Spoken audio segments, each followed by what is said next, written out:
Nous sommes aujourd'hui le 25 avril 2018. Après la mise en ligne de la vidéo qui va suivre pendant une petite semaine, on avait 75 000 vues. Mais cette vidéo a été suspendue par YouTube, donc là je fais une seconde tentative et je vais essayer de mettre la vidéo sur une autre plateforme et éventuellement de créer une vidéo où il n'y ait pas de prétexte de suspension comme ces problèmes de droit d'auteur. Donc voilà, c'est reparti. Le 1er mars, il y a un mois et demi, le président Vladimir Poutine a fait un exposé de 2 heures devant des représentants du Parlement, de la Douma, et dans la seconde partie, il a évoqué l'existence d'armes russes tout à fait exceptionnelles. Comment ça se passe entre les Russes et les Américains depuis des décennies? Finalement, c'est pas très compliqué. Alors, on parle de guerre froide, mes missiles contre tes missiles, mes sous-marins contre tes sous-marins, mais derrière tout ça, il y a quelque chose de beaucoup plus costaud, c'est le beurre ou les canons. Alors à ce moment-là, les Américains sont plus riches que les Russes, et eux, ils ont décidé qu'ils pouvaient s'offrir le beurre et les canons. Et pour les Russes, ça posait un problème. Alors ce qui fait que quand il y a eu par exemple l'époque Reagan, les Américains ont multiplié les provocations du côté russe qui se sont sentis en situation d'infériorité. Donc il y a eu un énorme... Je sais pas, je crois que le chiffre, c'était que la part du produit national brut qui allait aux armements en Russie, c'était 50%. Bon, ça a saigné le pays complètement à blanc, puisqu'ils ont fini par s'effondrer. Alors le brave Gorbatchev a opté pour une détente, qui était en fait une fausse détente, et le pays est parti complètement en miettes. Helsinki a accepté de le flanquer par terre, et voilà tout d'un coup Poutine qui arrive en selle, et nous avons en face les présidents successifs, Obama, maintenant c'est Trump. Et qu'est-ce qu'ont fait les Américains ? Eh bien, ils ont dénoncé le traité sur les armes antimissiles. Il y avait un traité ABM, Anti-Ballistic Missile, où on s'interdisait le fait de construire des choses comme ça. Sur Terre, les hommes passent leur temps à se faire la guerre. Regardez, entre la Première et la Seconde Guerre mondiale, entre 1918 et 1939, il s'est écoulé 21 ans. C'est très court. Eh bien, en dépit de tout ce que les gens avaient enduré pendant la Première Guerre mondiale, on a quand même trouvé le moyen d'en fabriquer une seconde, 21 ans après, en 1939. Quel âge avaient les citoyens allemands en l'âge de faire la guerre? Alors si vous prenez un type qui avait 18 ans en 1918, 21 ans après, il en avait 39. Vous prenez un type qui avait 28 ans en 1918, il avait 49 ans. Il y avait des gens qui étaient dans la force de l'âge et qui ont quand même été embarqués dans cette guerre et qui n'ont pas pu dire arrêtez, la guerre c'est horrible.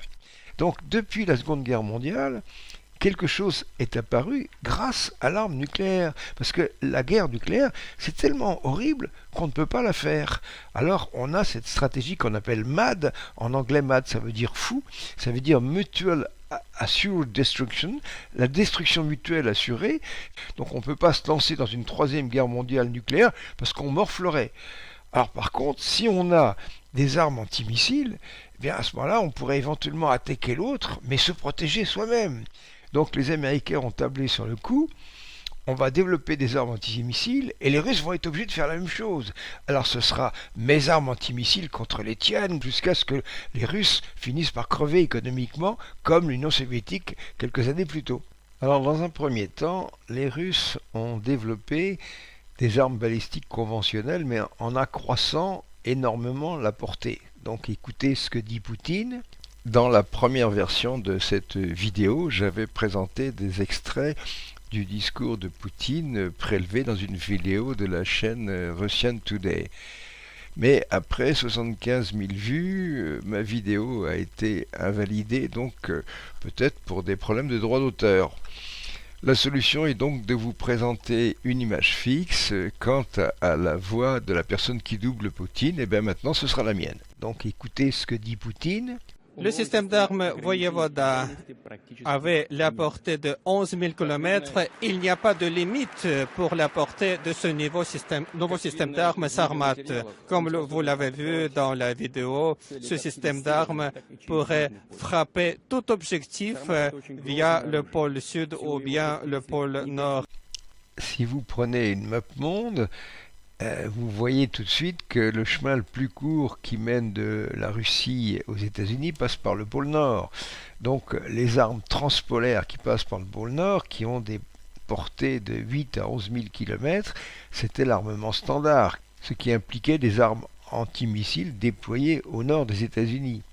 Les Russes annoncent qu'ils ont développé un système Starmat avec des fusées beaucoup plus puissantes qui peuvent faire des attaques transpolaires en passant par le pôle sud. Et là, vous voyez sur cette image empruntée une des vidéos présentées par Poutine, les trajectoires alléguées qui effectivement ont des allongements considérables. Mais maintenant, Vladimir Poutine poursuit son discours. Ce n'est pas tout. Nous avons commencé à mettre en place des systèmes d'armes qui n'utilisent pas des trajectoires balistiques. Et cela veut dire que le bouclier antimissile perd son sens. Effectivement, s'agissant de protéger les États-Unis, on ne peut pas envisager un bouclier antimissile planétaire qui puisse prendre en charge toutes les approches, toutes les trajectoires. Ça n'est pas possible. Alors maintenant, écoutez bien la phrase suivante de Poutine. C'est la création de l'installation nucléaire de petite dimension qui équipe notre missile de croisière qui possède les mêmes dimensions que le missile américain Tomahawk. Là, vous avez bien noté ce qu'il vient de dire. Il parle d'un petit générateur nucléaire qui est logé à bord d'un missile Tomahawk. Alors, qu'est-ce que c'est qu'un missile Tomahawk? Là, vous en avez une image. Il est en train de voler à 800 km/h à côté d'un avion américain. C'est un objet de ces petites tailles. Ça fait 5,40 m de long, 50 cm de diamètre. Ils peuvent être tirés à partir d'installations au sol, à partir d'avions, à partir de bateaux, à partir de sous-marins. Ce sont des machines qui se guident en suivant les reliefs du sol à une altitude qui se situe entre 20 et 100 mètres pour échapper au radar. Quant à leur portée, eh bien ça dépend de la charge qu'ils emportent. Alors quand ils ont une charge maximale, ils ont une portée de 1100 km. Et puis avec quelque chose d'un peu plus léger, c'est 2500 km. Maintenant, faites très attention à ce que dit Poutine. Il s'agit donc d'un missile de croisière russe qui est d'assez petite taille. Et voilà ce qu'il annonce concernant ses performances. Qui vole à basse altitude, qui est très difficile à détecter, avec presque la portée illimitée. Vous avez bien entendu, ce missile de croisière russe a une portée illimitée. Ça, c'est rigoureusement impossible avec une source d'énergie chimique. Donc c'est une source nucléaire. Alors c'est vrai que dès l'après-guerre, les Américains, par exemple, ont envisagé de fabriquer des sous-marins nucléaires qui aient une portée illimitée, mais aussi des avions nucléaires à portée illimitée. Mais le problème, c'est le blindage. Autant c'est une chose qu'on peut mettre à bord d'un sous-marin nucléaire, autant sur une machine volante, ça n'est pas possible parce que c'est beaucoup trop lourd. Mais maintenant, les Russes ont appliqué le principe suivant. Puisqu'il s'agit d'un missile de croisière qui porte une arme, on doit peut-être apporter une certaine protection pour le système de guidage, mais on n'a pas besoin de l'équiper d'un blindage. Alors il se passe une chose, c'est que lorsque vous avez une source d'énergie de type nucléaire, c'est-à-dire un réacteur, eh bien tant que ce réacteur n'a pas été amorcé, il ne produit aucune radioactivité. Regardez, sur le dessin suivant, vous avez un ensemble de barres, et dans cette géométrie, la divergence du réacteur n'est pas créée, donc il n'y a aucune radioactivité. Maintenant, tout d'un coup, je réunis ces barres, le cœur devient critique, il y a émission d'une énorme quantité de radioactivité, mais ça, on fait ça lorsque le missile a quitté le silo, a quitté le sous-marin, a quitté l'avion, et le fait qu'il soit radioactif, ça pose plus aucun problème. À ce stade, il y a une chose qui me fait bien rigoler, quand je vois les Américains qui poussent les hauts cris en disant « Comment Poutine développe des armes nouvelles, épouvantables, qui vont tout déstabiliser ?» Là, je vais vous envoyer vers un projet américain qui date de 1955 et qui a été testé jusqu'en 1961. C'est un projet de SLAM, S-L-A-M, ce qui veut dire Supersonic Low Altitude Missile. On a eu pendant la Seconde Guerre mondiale un missile à basse altitude, mais qui était subsonique, qui était le V1. Alors le V1, il y avait de la chaleur qui était dégagée à l'intérieur du moteur, mais pour éviter que ça reflue vers l'amont, eh bien, il y avait un système de clapets. Là, je montre sur cette image la position de ces clapets qui s'ouvraient et se fermaient, un peu comme un store, et qui permettaient d'avoir une combustion pulsée. Ce qui donnait au V1 cette espèce de bruit ronronnant. Bon, là, pour permettre au système de fonctionner, on a une buse à l'avant, comme vous voyez sur ce dessin. Et puis, il y a une onde de choc. L'air est recomprimé jusqu'à une pression de 20 bars. La température est amenée dans les 400 degrés. Cet air passe ensuite dans un réacteur nucléaire où il est échauffé. Et on a à ce moment-là une tuyère thermopropulsive. Le nom du projet américain était le projet Pluton, Pluton étant le maître des enfers. Ce projet est loin d'être resté comme une esquisse sur une feuille de papier. Il y a eu 260 millions de dollars de consacrés. Les essais de moteurs ont été faits au célèbre Lawrence Livermore Laboratory. Il s'agissait d'un réacteur nucléaire qui faisait 1 mètre sur 1 mètre, 1 mètre carré d'entrée et 1 mètre de long, presque un cube. Quant à l'engin, c'est un truc de 26 mètres de long. Ça n'a plus rien à voir avec le petit missile Tomahawk qui fait 5,40 m de long et qui pèse 1200 kg. Là, ça pèse 27 tonnes.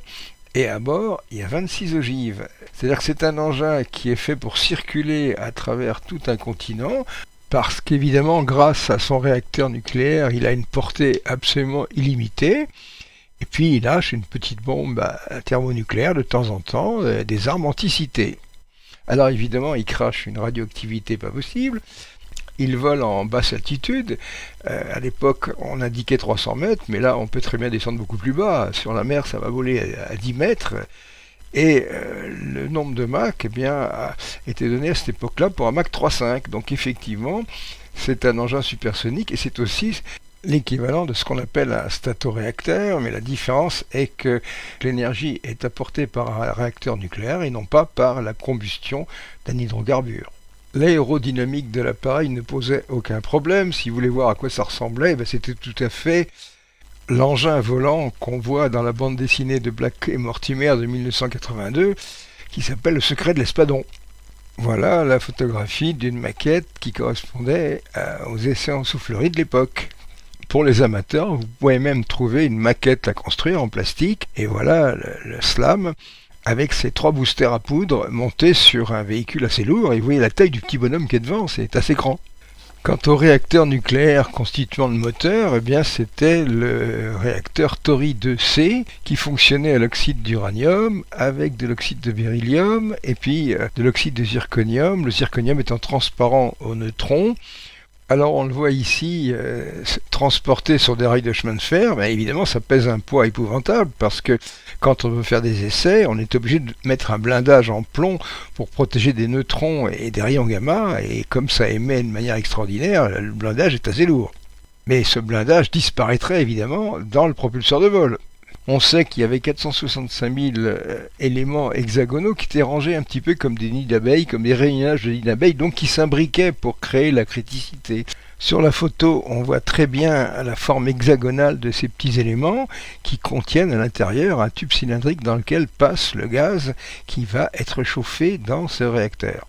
Des structures qui fonctionnaient à une température de 1277 degrés. Les essais ont été réalisés en soufflerie à rafale, avec une grosse réserve d'air comprimé qui était détendue de manière à entrer dans l'entrée d'air à Mach 3,5 ou à 4, et avec une pression de 20 bars et une température de 400-500 degrés, de façon à correspondre aux conditions de vol. Bon, tout ça, ça a été fait avec des temps d'essai de 50 minutes, qui n'étaient limités que par la réserve d'air dans le réservoir. Donc on peut dire que le moteur était carrément opérationnel. Voilà ce que donne une rapide recherche sur le net. Maintenant, on trouve même une vidéo qui montre les grandes lignes du projet. Ainsi, présenter la réalisation russe comme quelque chose de monstrueux, ça fait doucement rigoler parce que la seule chose qui a fait que les Américains ont abandonné ce système, c'est que le système des missiles balistiques était plus efficace. Poutine nous annonce que ce système est d'ores et déjà opérationnel. Nous avons constaté toutes les performances qui ont été prévues. D'où un premier système d'armes basé sur un missile de croisière qui a une portée illimitée et qui emporte son énergie sous forme nucléaire. Ce qui nous permet de créer la nouvelle forme de notre système d'armes à base de missiles croisières avec le système embarqué énergétique. Avec sa source d'énergie d'origine nucléaire, ce missile de croisière a une autonomie absolument illimitée qui lui permet d'adopter n'importe quelle trajectoire totalement imprévisible. Et Poutine de conclure. Et avec la trajectoire imprévisible, donc ce système d'armes est invulnérable face à des systèmes modernes existants. Et à la fin de 2017, nous avons réalisé le premier lancement réussi de ce nouveau missile de croisière russe. Là, la vidéo montre un missile de croisière qui part du nord de la Russie, qui évite toutes les régions continentales, qui frôle le Groenland et puis qui descend à travers l'Atlantique, en évitant toutes les zones qui sont couvertes par le système de défense ABM, qui contourne l'Amérique du Sud de façon à pouvoir attaquer la côte ouest américaine. Là, la vidéo montre la Terre avec un missile qui part et puis qui évite des zones en bleu qui représentent les zones de défense et qui finit par pouvoir attaquer la côte ouest américaine pour avoir contourné l'Amérique du Sud. Comme vous le comprenez, rien de tel n'existe chez personne dans le monde. Ça, c'est évident. Ça, c'est évident. Et on peut se poser cette question parce que les Russes n'ont jamais bluffé en matière d'armement. Et là, c'est simplement la rupture qui existe entre la propulsion nucléaire et la propulsion chimique. Ça s'est passé avec les sous-marins et on a vu tout d'un coup des sous-marins nucléaires qui avaient une portée illimitée, qui pouvaient naviguer pendant des années sans jamais refaire le plein de carburant parce qu'ils n'ont pas de carburant. Maintenant, si on prend un missile de croisière et qu'on lui donne une source d'énergie nucléaire, en plus tous ces composants, on n'a pas besoin pour ces composants d'avoir une durée de vie très importante. Il suffit que ça dure le temps que dure la mission. Alors si vous dites à des gens spécialisés dans le nucléaire, faites-nous une source qui tienne pendant quelques heures, il n'y a pas de problème. Donc, en tant que réponse au système ABM américain, les Russes ont mis en œuvre deux systèmes assez classiques. C'est la grosse fusée à poudre, le Sarmat, qui est un engin dont les dimensions ont été amenées à 200 tonnes, de manière à permettre une trajectoire transpolaire, mais en passant par le pôle sud. Et puis l'autre, c'est cette continuation du projet américain de missile SLAM, avec propulsion nucléaire. S'agissant des sous-marins, on sait que les Russes ont développé des modes de propulsion qui sont différents des hélices et de propulsion MHD déjà depuis des décennies, et c'était le sujet du film américain avec Sean Connery qui s'appelait « À la poursuite d'Octobre Rouge ». Octobre Rouge étant le nom d'un sous-marin extrêmement moderne qui aurait été doté de modes de propulsion tout à fait différents. Et là, on peut dire que pour Octobre Rouge, ce qui est important, c'est que la MHD ne produit pas de turbulence. Et c'est important pour les sous-marins, à un certain moment, de se propulser de manière performante, mais également de le faire de manière silencieuse. Il faut aussi garder en tête que cette propulsion MHD sous-marine n'a rien à voir avec le fait d'adapter des propulseurs sur le côté du sous-marin. En fait, ce sont des accélérateurs pariétaux qui aspirent l'eau de mer au voisinage de la paroi sur une épaisseur de quelques centimètres. Et ça annule la traînée du sous-marin, la rendant négative. Donc on obtient des vitesses très importantes. Vous imaginez bien que ce que les Russes ont adapté pour un missile de croisière aérien, ils se sont empressés de le faire pour des engins sous-marins. Alors on n'appelle pas ça un missile de croisière sous-marin, on appelle ça un drone. Et vous imaginez ce que c'est qu'un drone sous-marin équipé d'un réacteur nucléaire qui, en plus, va cracher une radioactivité pas possible, mais ça n'a pas d'importance, puisqu'il est porteur d'une arme. Ces jours-ci, je suis allé visiter le sous-marin qui est exposé au musée de la Villette. C'est un appareil qui a été conçu dans l'après-guerre et il a une profondeur de plongée de 200 mètres. Bon, maintenant, avec des coques un peu plus épaisses, les sous-marins modernes arrivent à 600 mètres de profondeur. Mais quand vous regardez le sous-marin de la Villette, il a des arceaux armés, mais il a une coque qui fait moins d'1 centimètre d'épaisseur. Et ensuite, quand vous prenez les sous-marins de grande performance nucléaire, les coques sont en titane et font quelques centimètres. Et ça permet de tenir à 600 mètres de profondeur. La technologie des drones s'applique aussi dans le domaine des sous-marins sur des profondeurs très grandes avec des portées extrêmement longues. C'est tout à fait fantastique, avec un niveau de bruit extrêmement bas, un niveau de manœuvrabilité extrêmement haut, et ces moyens qui pourraient s'y opposer n'existent tout simplement pas aujourd'hui. Donc tous les appareils sous-marins drones peuvent être équipés d'armes conventionnelles comme d'armes nucléaires et sont capables de frapper absolument toutes sortes d'objectifs de cibles, c'est-à-dire des équipements du littoral, des équipements de surface, des équipements sur Terre. Ce système est d'un gabarit extrêmement réduit, avec un système de consommation d'énergie extrêmement puissant, avec beaucoup plus de puissance que les sous-marins existants et une mise en œuvre extrêmement rapide. Un tel drone sous-marin pourra être emporté à bord d'un sous-marin nucléaire, comme évoqué dans la vidéo, sauf que cela ne ressemblera absolument pas à ce qui est montré. Ce drone sous-marin sera équipé d'un réacteur nucléaire sans blindage qui, lorsqu'il entrera en criticité, dotera cette unité sous-marine d'une puissance phénoménale qui pourra le faire aller à une vitesse bien supérieure à celle du sous-marin et des torpilles. Encore une fois, bien que ce soit très récent, Vladimir Poutine nous indique que ce système est opérationnel. Et on n'a aucune raison de mettre sa parole en doute. Nous avons mené un certain nombre d'essais et de manœuvres en décembre 2017. Ceci nous permet de mettre en place de nouveaux systèmes d'armes nucléaires.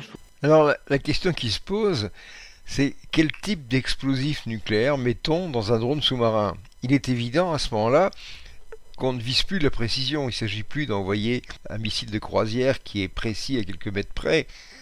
C'est une arme de dissuasion, c'est pas une arme tactique. Donc sur un drone sous-marin, étant donné qu'on n'est pas limité en charge, on mettra des bombes de 100 mégatonnes.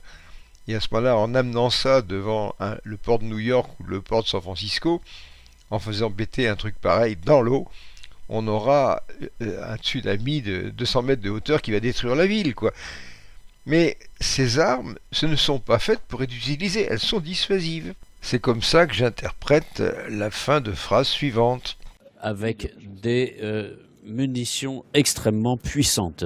Parfois, dans des livres ou dans des articles, vous trouverez employés les mots d'armes nucléaires tactiques. Ben, une arme nucléaire tactique, c'est quelque chose qu'on serait susceptible d'employer. Et ça, par essence, c'est absurde. Une arme nucléaire, ça doit être impossible à employer. Donc une arme de 100 mégatonnes, il y a une logique de paix. Alors qu'une arme tactique, c'est une logique de guerre. J'entends des gens s'insurger en disant, vous vous rendez compte, Poutine, c'est irresponsable, il évoque des armes épouvantables. Mais une arme nucléaire, même de 300 kilotonnes, c'est épouvantable, c'est déjà 20 fois Hiroshima. Et je crois que les gens ne se rendent pas compte. Une petite arme tactique, mais c'est l'horreur. Alors on pourrait dire par exemple que les charges nucléaires emportées par un missile comme le Tomahawk sont raisonnables, c'est de petites armes nucléaires. On vit dans un monde de mensonges et de bourrage de crâne. Par exemple, on entend des gens s'insurger contre l'usage d'armes chimiques, même si c'était vrai. Or, regardez par exemple les drones américains, ils tirent des missiles avec de l'uranium appauvri. Et l'uranium appauvri, eh bien, c'est pyrophorique, ça brûle, ça contamine tout, et après ça flanque des cancers à tout le monde. Donc c'est une arme qui représente une punition vis-à-vis des gens à qui on inflige ce type de traitement. Et personne ne lance des appels effrénés en disant il faut interdire ces armes à uranium appauvri. Personne ne le fait. Bien, maintenant, on va passer aux dernières parties de cette vidéo de Vladimir Poutine en revenant aux questions du déplacement de machines aériennes et des nombres de Mach atteints.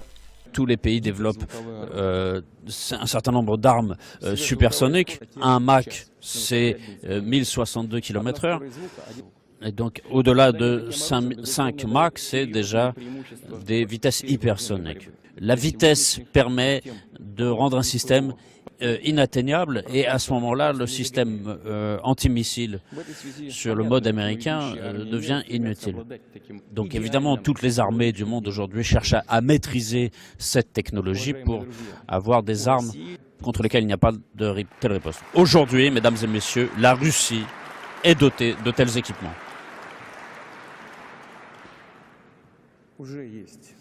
Ils existent. Et dans ces nouveaux systèmes d'armes, nous avons pu mettre en place un système de missiles aéroportés à vitesse hypersonique et, comme vous l'avez compris, qui n'a pas d'équivalent dans le monde. Et les essais viennent d'être achevés.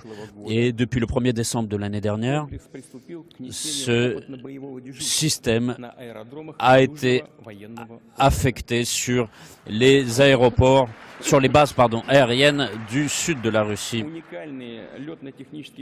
Donc les caractéristiques de vol UNIL de ce porteur aéromobile permettent de toucher n'importe quel point en quelques minutes.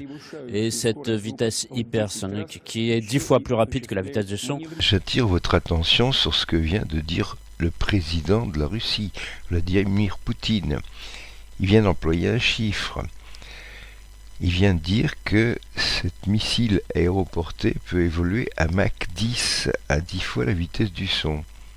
Je vous repasse le passage. Et cette vitesse hypersonique, qui est 10 fois plus rapide que la vitesse du son. Alors, quand dans l'après-guerre, les premiers avions ont dépassé la vitesse du son, dépassé Mach 1, dépassé 1060 km à l'heure, eh bien, il n'y avait pas d'échauffement. Pourquoi? Parce que la quantité de chaleur qui est collectée sur les parties avant des appareils, ça varie comme le carré du nombre de Mach. Et là, ma foi, le carré du nombre de Mach 1, c'est pas grand-chose. Puis ensuite est venu Concorde. Concorde, c'est Mach 2. Alors, Mach 2, eh bien, on a un accroissement de température de l'ordre de la centaine de degrés. Alors, il y a deux accroissements de température. Il y a le fait que l'air s'arrête sur le bout du nez, puis il y a le frottement. Le vol à Mach 2 du Concorde portait le bout de son nez à 135 degrés, et ainsi que les bords d'attaque, et ma foi, la peau des ailes et la paroi du fuselage à une température de 95 degrés. Cette augmentation de température faisait que la longueur du fuselage du Concorde s'accroissait pendant le vol de plus de 20 cm. Mais c'est compatible avec la façon de construire les appareils, c'est-à-dire avec des alliages GG, des alliages qui ont des températures de fusion de 600 degrés centigrades. Et puis vous savez qu'il y a aussi le fameux Blackbird, l'oiseau noir, l'avion espion américain qui arrive à faire Mach 3,6. Et là, on va tout de suite se heurter à ce qu'on appelle le mur de la chaleur. Il y avait le mur du son, là c'est le mur de la chaleur. Les parties des appareils qui souffrent le plus, c'est celles qui sont dans les parties frontales, juste à ce qu'on appelle le point d'arrêt, c'est-à-dire lorsque l'air arrive, et puis sur le point d'arrêt, l'air est immobile, donc autrement dit, il se recomprime, et c'est cette température de compression qu'on cite. Et là, à ce moment-là, pour le SR-71, pour le Blackbird, ça atteint 500 degrés. Au cours de sa croisière hypersonique, la température de paroi sur toute la surface du Blackbird atteint plusieurs centaines de degrés. Mais cet accroissement de température est lié au frottement de l'air sur la surface de la voilure et du fuselage. Et cet échauffement est tel que la dilatation de l'appareil est considérable. Et elle est tellement importante qu'on ne peut pas prévoir des réservoirs de carburant qui sont complètement jointifs. Donc autrement dit, le SR-71 doit décoller, doit faire un petit tour, un petit galop d'essai à Mach 3,5 au-dessus du terrain, de façon à se dilater. Et à ce moment-là, quand il décolle, eh bien, le carburant fiche le camp, il fuit comme c'est pas possible. La photo que je vous montre correspond justement à cette première phase de vol. L'avion n'est pas à une altitude considérable et ça se voit à la structure de la formation nuageuse qui est en dessous. Mais si vous regardez bien, vous verrez que juste derrière le fuselage, il y a une espèce de petite traînée grise et ça c'est le carburant qui fiche le camp. Cette première partie du vol permet de porter l'avion à sa température de fonctionnement. Il va donc se dilater et à ce moment-là, les réservoirs de carburant deviendront étanches. Alors ça permettra, après qu'il ait repris une vitesse plus faible, de le ravitailler en vol, de remplir ses réservoirs à ras-bord, et seulement à ce moment-là, il peut commencer sa mission. Au-delà de Mach 3,5, au-delà de cette vitesse de vol du SR-71, du Blackbird, commence le domaine de l'hypersonique. Et vous avez entendu Poutine citer Mach 5 jusqu'à 5 fois la vitesse du son. Et entre 3,5 et Mach 5, eh bien, on envisagera de permettre à l'appareil d'endurer ses contraintes thermiques simplement avec les qualités des matériaux utilisés. Alors qu'est-ce que c'est que ces matériaux? C'est par exemple, c'est tout à fait les tuiles de la navette spatiale, c'est-à-dire ce sont des matériaux composites à base de carbone qui résistent à des températures assez élevées, jusqu'à 2500 degrés. Supposons qu'on veuille envisager des températures encore plus élevées, par exemple sur un bord d'attaque de voilure ou sur le bout du nez d'un missile. On va utiliser par exemple le tungstène. Alors le tungstène, c'est les filaments de lampe électrique. Bon, ça tient 3000 degrés. On monte à des températures légèrement supérieures avec des composites, mais ça monte guère au-delà. Maintenant, vous vous souvenez, Poutine a parlé de Mach 10, 10 fois la vitesse du son. Alors là, on va avoir une température d'arrêt supérieure. Ça monte à combien? Dans les 6000 degrés. Il n'y a aucun matériau sur Terre qui est capable de résister à des températures pareilles. Donc comment marche le missile de M. Poutine? Et il utilise la MHD. Et c'est pas possible de faire autrement. C'est la seule solution. Qu'est-ce que c'est que cette MHD? Ça veut dire magnéto-hydrodynamique, mais les Russes emploient le mot MGD, c'est-à-dire magnéto-gaz dynamique. Bien, c'est l'art et la manière d'agir sur un fluide avec des forces électromagnétiques, avec un champ magnétique et une décharge. Quand j'ai mis en ligne la première version de cette vidéo, il y a des internautes qui m'ont dit « Mais ce missile qui a 2000 km de portée, qui vole à Mach 10, est-ce que sa propulsion, c'est uniquement la MHD ?» Moi, j'ai tendance à penser que ce serait composite. Rappelez-vous l'histoire du Kursk, dont les tubes lance-torpilles avaient été modifiés de façon à passer de 70 cm à 1 mètre. Rappelez-vous l'histoire de ces torpilles hyper véloces russes, des torpilles qui en fait étaient des torpilles à poudre, dans lesquelles la propulsion était liée à un combustible solide, mais dans le divergent, il y avait un générateur MHD qui fournissait une puissance électrique qui réduisait la traînée. Là, on a un missile qui va couvrir 2000 km à Mach 10, c'est-à-dire à 3,4 km à la seconde, c'est-à-dire en 600 secondes, c'est-à-dire en 10 minutes. Donc il est conçu pour fonctionner 10 minutes. Moi, je le vois avec une propulsion à poudre et avec un générateur MHD dans la tuyère qui supprime l'onde de choc devant et qui permet justement d'atteindre ces vitesses avec des traînées plus faibles, des rendements meilleurs et un échauffement limité. Alors à partir du moment où on a cette puissance électrique, eh bien on dispose un petit peu de bras comme ça qui va permettre de ramer. Jusqu'à quel point ces forces électromagnétiques, ces forces de Laplace ou de Lorentz sont-elles efficaces? Eh bien imaginez, prenez par exemple les moteurs du Concorde. J'enlève le moteur, et puis là-dedans je mets un bobinage qui crée un champ magnétique d'un Tesla. Et puis je mets des électrodes et je crée un courant d'1 ampère par centimètre carré. Ça n'a pas l'air d'être beaucoup, mais ça fait quand même 10 000 ampères par mètre carré. Et à ce moment-là, si on calcule la force JB, c'est-à-dire l'intensité par le champ magnétique, eh bien on va trouver 1 tonne par mètre cube, 1 tonne force.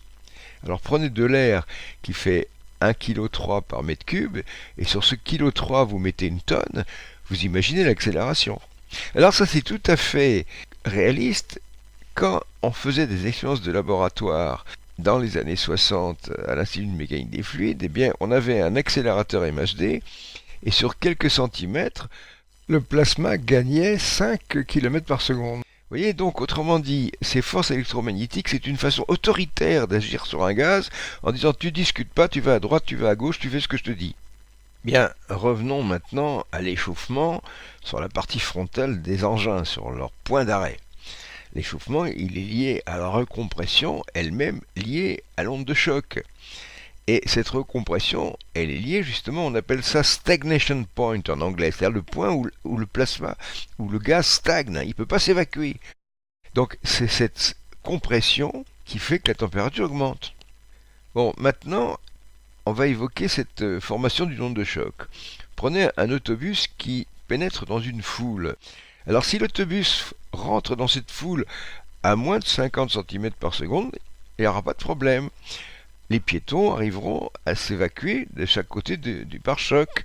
Mais si vous allez plus vite, vous allez être en supersonique, vous allez faire de la chair à pâté, quoi. Bon, ben c'est pareil pour les molécules d'air.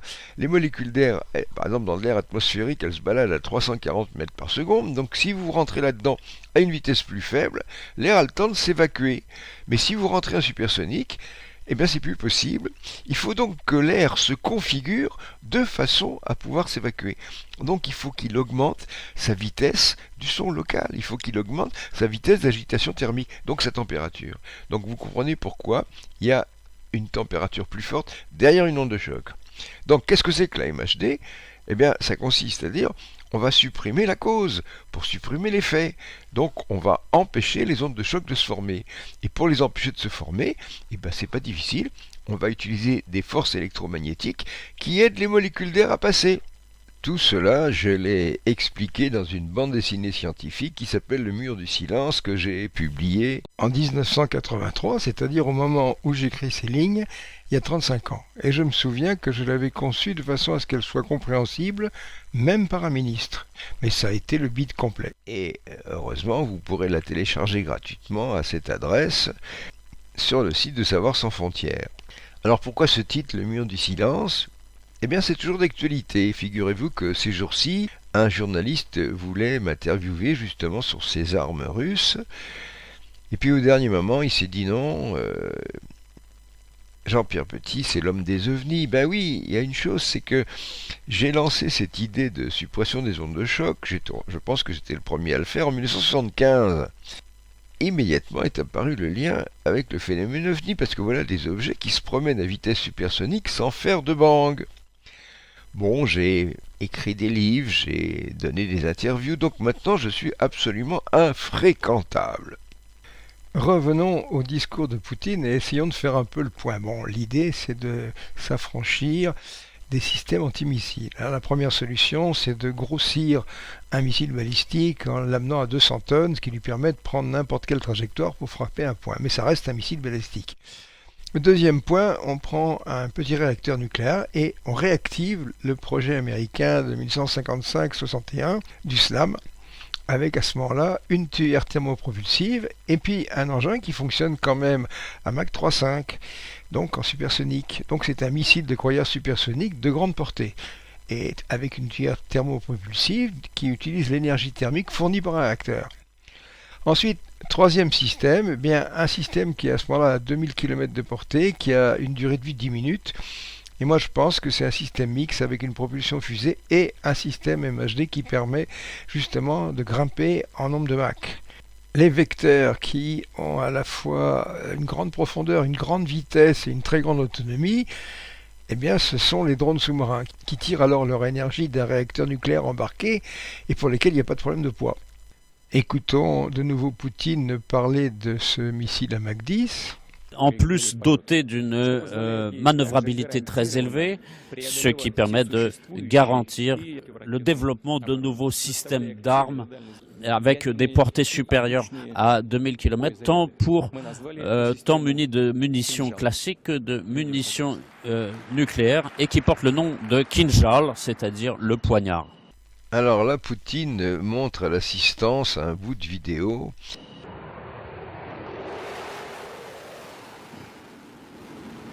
Mais alors franchement, si ce truc-là marche à Mach 10, je mange mon chapeau. Non, je crois que toutes les vidéos qui sont montrées sont là juste pour fixer les idées. Vous verrez, Poutine le précisera un peu plus loin. Ce n'est pas tout. Ce bond en avance dans le domaine technologique concerne aussi la mise en place d'un nouveau système de missiles stratégiques comme système d'armes principal, et les essais ont été achevés. Encore une fois, je le répète, nous avons souvent dit à nos partenaires américains et européens de l'OTAN que nous prendrons tous les moyens nécessaires pour neutraliser les systèmes de défense antimissiles occidentaux qui menacent notre État. Nous l'avons dit lors de négociations, nous l'avons dit publiquement et nous l'avons dit encore une fois récemment après les grandes manœuvres nucléaires que nous avons menées. Je dois dire que ce qui vient d'être dit et chaque mot que j'ai prononcé a son rôle. Notre système est unique au monde, aucun autre État ne l'a. Fin de la citation.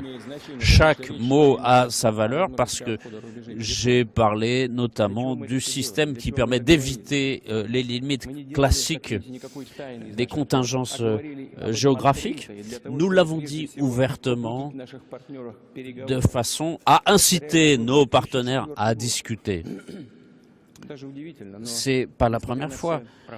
En 2004, déjà je l'avais dit, la Russie a longtemps eu du retard. Personne ne voulait parler avec la Russie. Personne ne nous a écoutés. Écoutez-nous. Maintenant, écoutez-nous. Nous vivons une époque où, pour une puissance, le fait d'avoir un impact international repose sur sa force. Et pendant longtemps, la Russie a été mise hors jeu. La Chine l'est toujours, d'ailleurs. Mais maintenant, ces puissances autres que les États-Unis commencent à relever la tête et le monde entier écoute celui qui a les plus grosses gougounettes. Et c'est ce qu'avait compris De Gaulle dans l'après-guerre, qui a immédiatement réclamé sa force de frappe, pas tellement pour se défendre contre un ennemi, mais plutôt pour peser sur le plan international. Actuellement, les grandes puissances sont celles qui ont l'arme nucléaire. Mais assez vite, posséder l'arme nucléaire ne suffisait pas. Alors effectivement, celui qui avait les armes antimissiles avait un avantage par rapport aux autres. Ça devenait le gendarme du monde, ça devenait celui qui pouvait imposer son autorité en créant un monde unipolaire. Mais là, avec la déclaration de Poutine, les choses ont changé. On est déjà dans un monde bipolaire et peut-être un jour tripolaire. Et peut-être c'est une garantie de paix parce qu'un monde unipolaire, c'est inquiétant.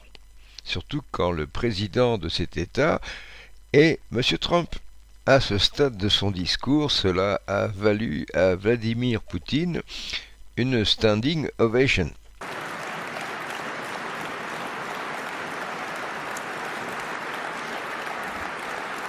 Poutine reprend maintenant, mais il faut faire le point.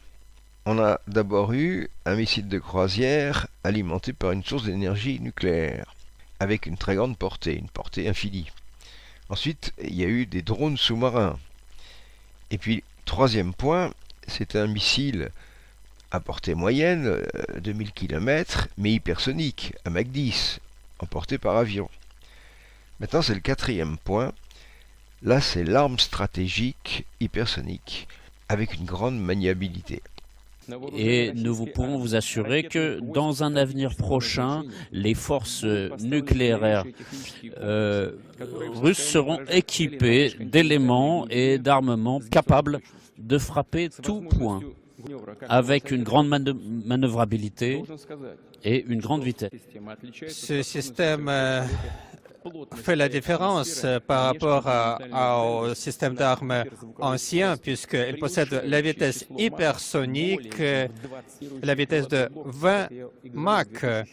Et donc, cet ensemble de systèmes d'armes est capable de manœuvrer en profondeur, en altitude, ce qui le rend invulnérable face à tout autre système de défense antimissile. l'emploi des matériaux composites nous a permis de résoudre le problème de vol plané de ce bloc dans les conditions de création de plasma. C'est en quelque sorte un météorite, une boule de feu qui possède la température de 1600-2000 degrés Celsius. C'est la température sur la surface de cette boule de feu.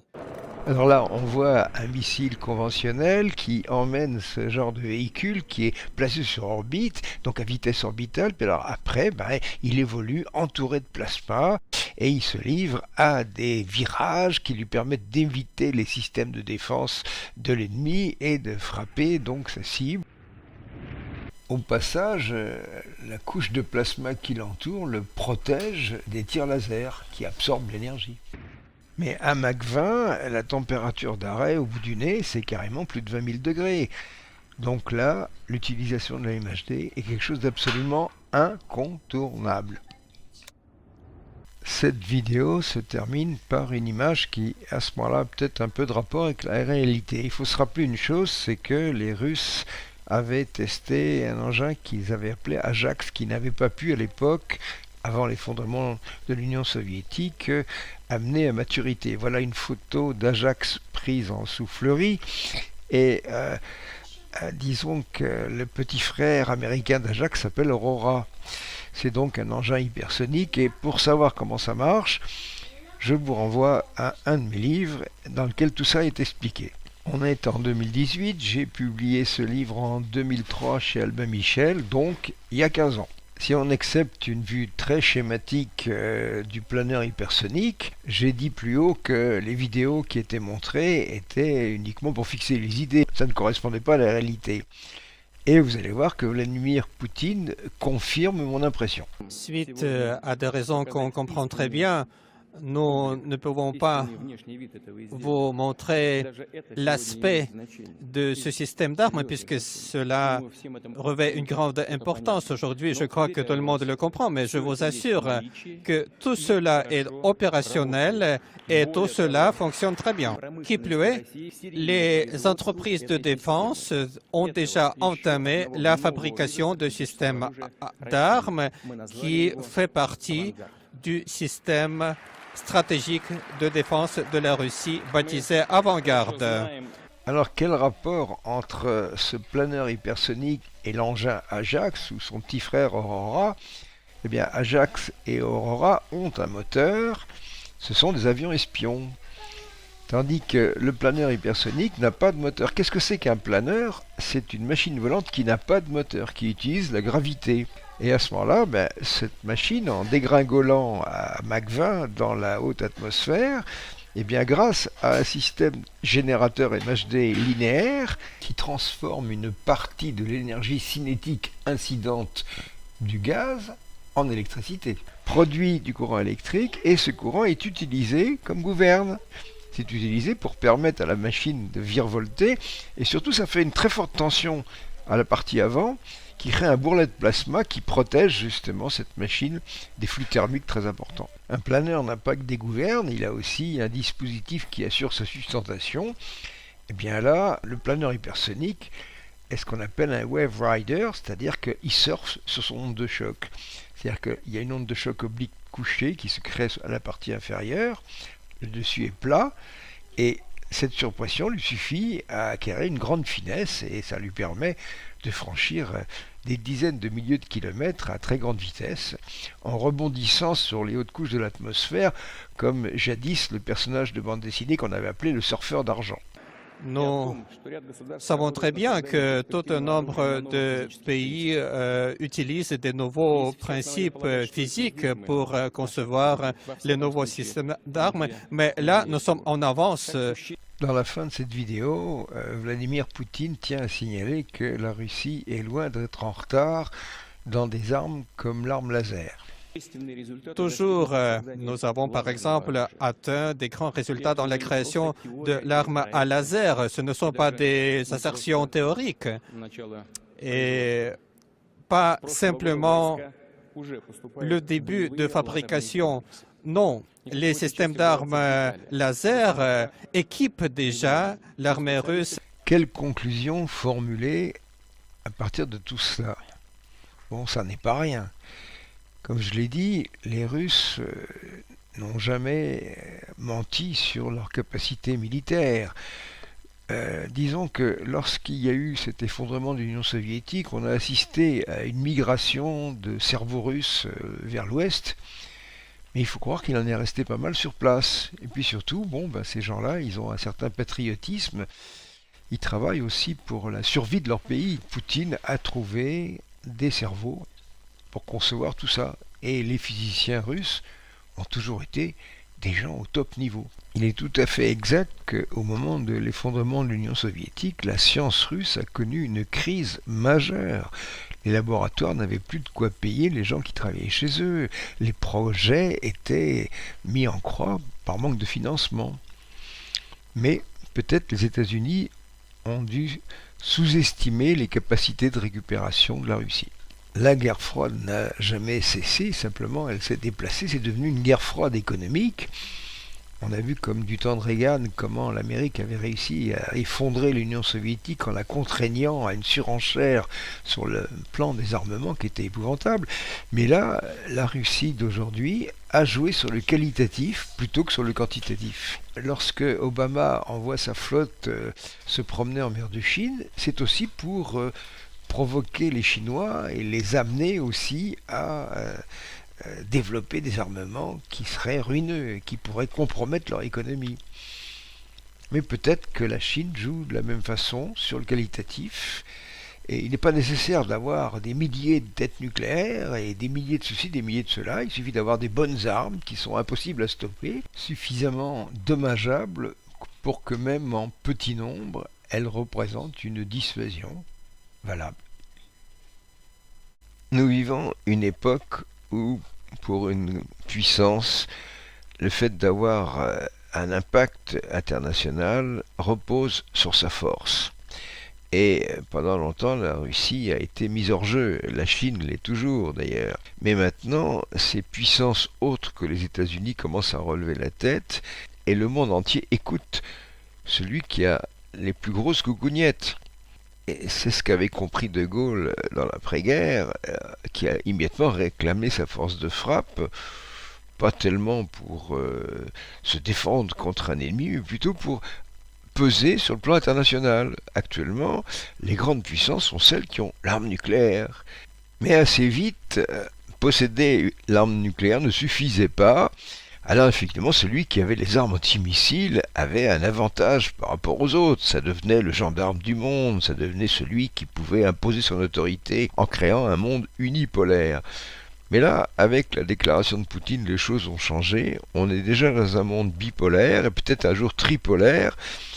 Et peut-être c'est une garantie de paix parce qu'un monde unipolaire, c'est inquiétant. Surtout quand le président de cet État est M. Trump. Alors regardez sa signature qui a d'ailleurs fait l'objet de nombreuses analyses graphologiques. Bon, ce qu'elle révèle, c'est un entêtement absolument hors de pair, une mégalomanie sans faille. Il a une signature qui fait 5 ou 6 fois celle des autres. Ensuite, il écrit très posément. Les graphologues appellent ça une écriture en dents de requin. Donc Trump est un requin. Mais il n'a pas de sensibilité, pas d'empathie. Et finalement, il a conçu sa personnalité de manière réactive face au reste du monde. Donc voilà, nous sommes entre les mains de ce monsieur. Bien, revenons au propos de Poutine. À ce stade de son discours, l'assistance lui a fait une standing ovation.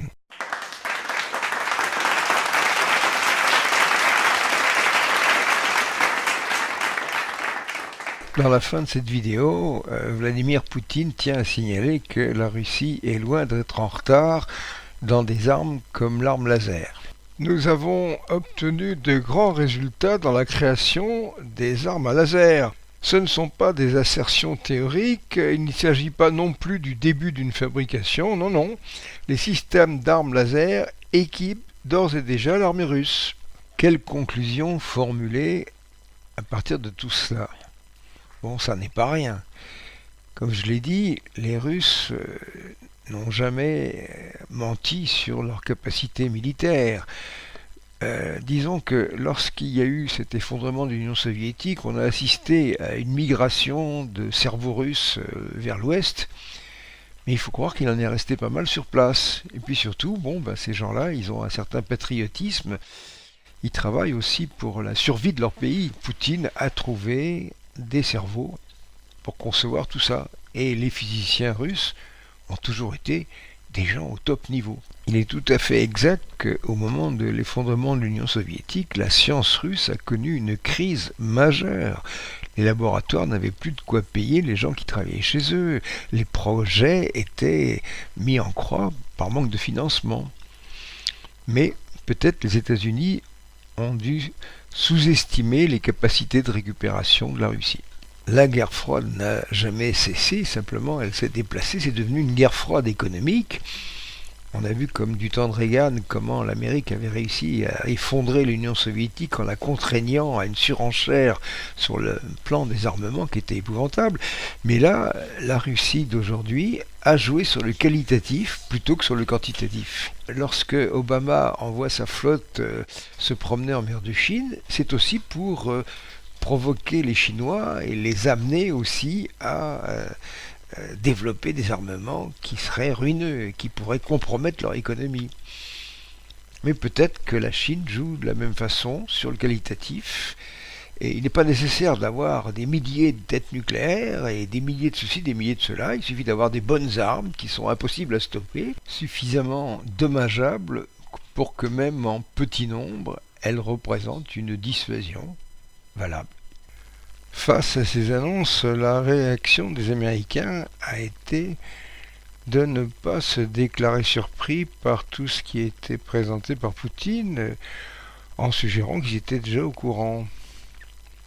Mais là, quand même, on se pose une question, parce que cette stratégie des Russes invalide complètement le système ABM, la politique justement des armes antimissiles. Les Américains ont-ils l'équivalent de leur côté? Et si c'est le cas, pourquoi développer des armes antimissiles, puisque celles-ci ne servent plus à rien finalement? On ne peut pas déployer des armes antimissiles sur la planète entière, parce que c'est quand même des choses qui ont une portée limitée, même quand on les met sur des unités navales. Il y a un trait de compas qu'on peut porter autour, on les voit d'ailleurs sur les animations qui sont présentées par les Russes. Les Américains ont dépensé énormément d'argent pour créer ces genres de choses-là, et c'est doublement invalide parce que les armes laser sont inefficaces face à des objets entourés de plasma. À côté de ça, les armes destinées à réaliser des interceptions par collision deviennent à la fois moins rapides et moins agiles surtout que les objets qu'elles sont en principe chargées d'intercepter. La déclaration de Poutine introduit donc un bouleversement total dans la stratégie planétaire. Pourquoi Poutine a-t-il fait toutes ces déclarations le 1er mars 2018 ? Certains pourront dire que c'était pour conforter son élection, mais vous avez vu les dates qui sont indiquées dans son discours, ce sont des moments extrêmement récents. Le discours suit le moment où ces armes sont devenues opérationnelles. Alors soit Poutine bluffe, mais ça j'en doute, soit c'est le retour en force de la Russie sur la scène internationale. Que représentaient les États-Unis antérieurement à ce discours? C'est le capo mafioso, celui qui vous dira « je vous raquette, mais aussi je vous protège ». Et quand on voit des pays et des régions qui sont sous la domination d'un système mafieux, ce sont des pays en ruine, ce sont des pays en état de délabrement. Vous allez en Italie du Sud, vous allez à Naples, vous avez tous les systèmes publics fonctionnent mal. Et à ce moment-là, la mafia se substitue à tous ces pouvoirs. Le système ABM américain n'avait pas pour fonction unique de protéger les États-Unis. Il avait une valeur symbolique. Il signifiait « je peux protéger le monde entier ». Et on a vu au Moyen-Orient sur quoi débouchait cette protection américaine. Avant l'invasion de l'Irak, le dictateur Saddam Hussein tenait le pays dans une poigne de fer en estourbissant une centaine de personnes par an, de manière tout à fait violente. Maintenant, c'est par jour. C'est-à-dire qu'il y a 600 000 morts. L'opération récente en Syrie, moi je la vois comme une sorte de réponse au discours de Poutine. On peut dire que voilà comment se présente maintenant l'image de la France sur la scène diplomatique internationale. Vous n'avez pas trouvé beaucoup d'écho de ce discours de Poutine, de l'émergence de ces nouvelles armes russes dans la presse écrite ou dans la presse télévisée. Il y a un internaute qui m'a écrit, c'est très intéressant, vous devriez faire un article dans le Monde des sciences. Alors ça m'a fait sourire parce que le Monde a publié une liste des sites qui sont considérés comme donnant des fausses nouvelles, des fake news, et mon site internet est dedans. Il y a une autre conclusion personnelle, celle-là, à tirer en supposant que Poutine dise la vérité.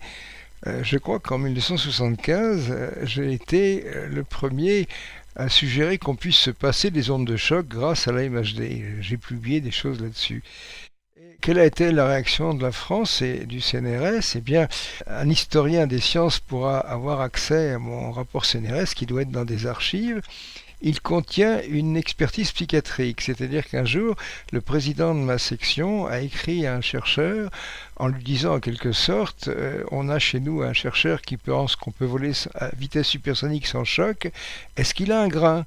Et le type a répondu, moi je me rappelle de la phrase, c'était I don't see any strangeness in it. I can testify this man is in normal mental condition. Traduction. Les activités de ce chercheur représentent une large palette. À propos de son idée de supprimer les ondes de choc, je ne vois rien de bizarre là-dedans et je peux vous assurer que cet homme est dans des conditions mentales tout à fait normales.